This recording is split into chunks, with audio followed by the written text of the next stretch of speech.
Saudara, jumpa lagi bersama Seputar Nabire hari ini, edisi 20 Maret 2023. Sejumlah informasi dari Nabire dan beberapa wilayah lain di Papua telah disiapkan redaksi untuk disimak bersama. Saya Magrit Bindosano, berikut kita ikuti informasi selengkapnya.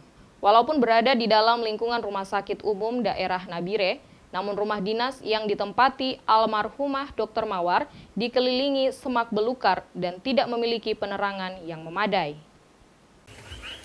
Lokasi rumah dinas ini dikelilingi semak belukar dan tidak memiliki penerangan yang memadai di sekitarnya. Rumah tersebut merupakan rumah singgah atau bangunan mes bagi para dokter. Bangunan rumah ini terletak dalam satu gang di kompleks perumahan RSUD. Pada malam hari, lokasi bangunan yang terpisah dari bangunan perumahan lain ini berada dalam kondisi gelap, tidak memiliki fasilitas penerangan yang memadai. Bukan hanya tidak memiliki penerangan, lokasi rumah ini juga dikelilingi semak belukar yang menutupi pandangan. Di dalam rumah inilah almarhumah Dr. Mawar ditemukan dalam keadaan telah meninggal dunia dan diduga meninggal dengan cara tidak wajar. Direktur RSUD Nabire Dr. Nirwan Sembiring mengatakan rumah yang ditempati Dr. Mawar merupakan rumah persinggahan para dokter atau mes yang diperuntukkan bagi para dokter. Sebelumnya Direktur RSUD telah meminta Dr. Mawar agar pindah dari rumah tersebut dan menempati rumah yang lain, namun Dr. Mawar masih memilih tetap tinggal di rumah tersebut. Kami keluarga besar, keluarga BLU RSUD Nabire beserta dengan seluruh rakyat Nabire pada khususnya dan seluruh rakyat Papua Tengah sampai dengan saat ini masih berbelasungkawa dengan kepergian dari sahabat yang kami sayangi Dr. Mawar. Beliau ditemukan di rumah sakit Nabire dan bernyawa sekitar sore. Setelah itu besok paginya kita membawa ke Makassar untuk dilakukan tindakan lebih lanjut untuk pemeriksaan. Memang ada rumah dokter yang khusus untuk dokter umum waktu itu, dan ada dokter spesialis. Tapi kalau khusus untuk yang ditempati oleh Dr. Mawar itu adalah tempat mes dokter, persinggahan mes dokter. Pernah beberapa kali menyampaikan untuk menyarankan untuk bisa mencari pindah ke tempat yang lebih baik. Beliau masih merasa aman dan kami pun belum mendapat laporan kalau ada sesuatu yang menjadi persoalan di sana. Seperti itu. Sementara itu terkait kondisi almarhumah Dr. Mawar saat ditemukan, Kapolres Nabire mengatakan sesuai keterangan dokter ahli di RSUD Nabire, terdapat lebam dan lecet pada tubuh almarhumah. Kapolres juga mengatakan polisi belum menemukan indikasi terduga pelaku kekerasan. Polres Nabire masih menunggu hasil pemeriksaan yang telah dibawa ke Pusat Laboratorium Mabes Polri. Dokter RSUD Nabire menyampaikan ada lebam mayat gitu ya. Lebam mayat ini kita tidak tahu. Ada juga lecet-lecet. Kemudian apakah karena rentan waktu meninggal sekian jam dari sejak ditemukan, yaitu ahli lah yang bisa menyampaikan itu. Ini sekarang tim gabungan kita bentuk, tim dari Polres, kemudian juga di backup juga dari Satgas Damai Karten dan tim sus yang dibentuk untuk maraton terus bekerja siang malam, tidak pernah berhenti. Tim Liputan Seputar Nabire. Bangunan kantor DPRD Dogiai terbakar pada dini hari, Sabtu 18 Maret 2023 kemarin. Kepolisian setempat mendalami kejadian ini. Kebakaran terjadi pada Sabtu 18 Maret 2023 dini hari kemarin. Kebakaran ini menghanguskan sebagian ruang pada bangunan kantor DPRD Kabupaten Dogiai yang terletak di samping ruas Jalan Trans Papua Nabire Narotali. Kebakaran ini terjadi pada pukul 1:30 dini hari waktu Indonesia Timur kemarin. Kebakaran diketahui oleh warga di sekitar kantor DPRD. Warga melihat api mulai membesar dan membakar bangunan kantor. Warga langsung memberitahukan kejadian ini pada pihak kepolisian setempat. Para personil polisi dipimpin Wakapolres Dogiai, Ajun Komisaris Polisi Michael Ayomi, menuju lokasi kebakaran guna melakukan upaya pemadaman bersama warga Namun tidak adanya peralatan pemadaman mengakibatkan api terus membesar dengan cepat dan menghabiskan bangunan kantor tersebut. Tidak terdapat korban jiwa dalam kejadian kebakaran ini. Kepolisian melakukan investigasi, mengumpulkan bukti-bukti serta meminta keterangan para saksi guna memastikan penyebab kebakaran. Kebakaran kantor DPRD Dogiai ini merupakan kejadian kebakaran yang kedua kalinya dalam tahun 2023. Tim Liputan seputar Nabire.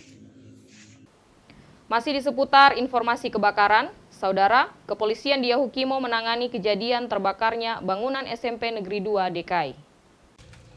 Keterangan pers Kepolisian Polres Yahukimo yang disampaikan oleh Kapolres Yahukimo Ajun Komisaris Besar Polisi Arif Kristanto mengatakan kebakaran bangunan SMP Negeri 2 DKI terjadi hanya berselang sesaat setelah aparat gabungan TNI Polri melaksanakan patroli mengelilingi kota DKI. Saat mengetahui adanya kejadian kebakaran bangunan sekolah SMP Negeri 2 ini, aparat keamanan bersama warga berupaya melakukan pemadaman api. Namun keterbatasan peralatan menyebabkan upaya tersebut tidak membuahkan hasil. Sebagian bangunan sekolah akhirnya habis terbakar. Dari kejadian ini, kepolisian setempat mengamankan 2 orang warga untuk dimintai keterangannya guna penyelidikan lebih lanjut siapa penyebab terjadinya kebakaran fasilitas pendidikan di DKI ini. Sementara laporan pihak sekolah SMP Negeri 2 mencatat kerugian akibat kebakaran bangunan sekolah ini mencapai 2 miliar rupiah. Terima kasih, selamat siang rekan media. Jadi kami dari Polres Yahukimo sudah merespon dan melaksanakan olah TKP terkait dengan kasus terbakarnya sekolahan SMP Negeri 2 DKI. Jadi peristiwa itu terjadi pada hari Kamis dini hari tanggal 16 Maret pukul 01.35. Sebelumnya dari pihak kepolisian sudah melaksanakan patroli gabungan bersama dengan rekan TNI. Kita patroli ke beberapa perumahan, lingkungan perumahan dan beberapa sekolahan. Kami sempat anggota kami melaksanakan patroli di sekolah-sekolah termasuk SMP Negeri 2. Jadi pelaksanaan patroli mulai dari pukul 8 sampai pukul 1.15 dini hari. Kemudian pada saat anggota sudah selesai patroli konsolidasi, sekitar pukul 1.35 mendapatkan laporan dari masyarakat penjagaan Polres bahwasanya ada kebakaran api di sekolah SMP Negeri 2. Dari petugas piket ke TKP, namun pada saat di tempat lokasi kejadian api sudah membesar. Saat ini peristiwa tersebut sedang dalam proses penyidikan oleh Polres Kepolisian Resort Yahukimo. Tim Liputan seputar Nabire. Masih tetap di Yahukimo, Saudara. Pasca kejadian penembakan pesawat Trigana Air beberapa saat lalu, transportasi udara dengan rute Kabupaten Yahukimo diberhentikan. Warga terpaksa menumpangi pesawat Hercules milik TNI Angkatan Udara sebagai satu-satunya transportasi keluar masuk Yahukimo.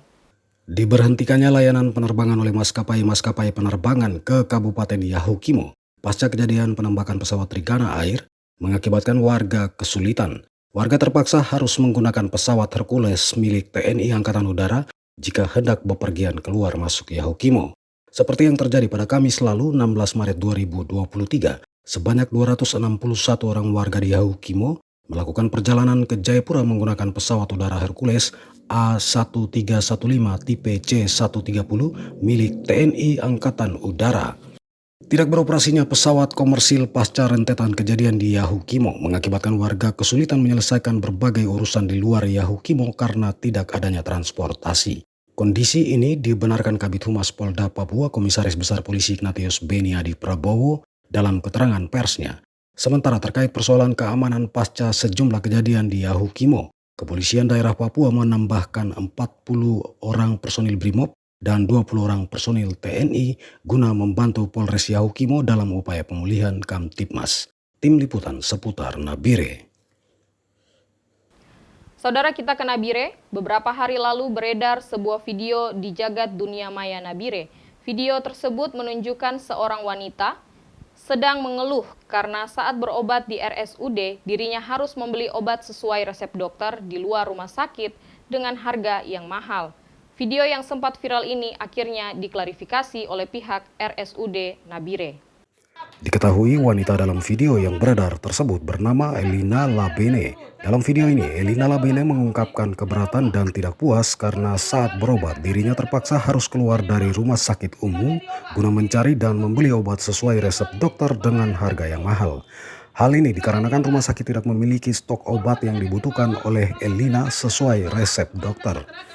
Video ini sempat menjadi viral lalu kemudian ditanggapi pihak RSUD Nabire dengan mengundang Elina Labene pada hari Jumat 17 Maret 2023 guna melakukan klarifikasi. Klarifikasi ini disampaikan langsung oleh Direktur RSUD Nabire Dr. Nirwan Sembiring di hadapan Elina Labene. Kepada Elina Labene, Direktur RSUD Dr. Nirwan Sembiring mengakui RSUD sedang mengalami kehabisan salah satu jenis obat yang diresepkan dokter bagi Elina Labene saat itu. Pihak RSUD juga mengakui hal ini sebagai evaluasi dalam menjaga ketersediaan stok obat di RSUD. Sebagai tindak lanjut terhadap kondisi ini, pihak RSUD Nabire telah memeriksa sistem pemesanan obat yang sempat terhambat agar pengiriman obat dapat segera tiba di Nabire.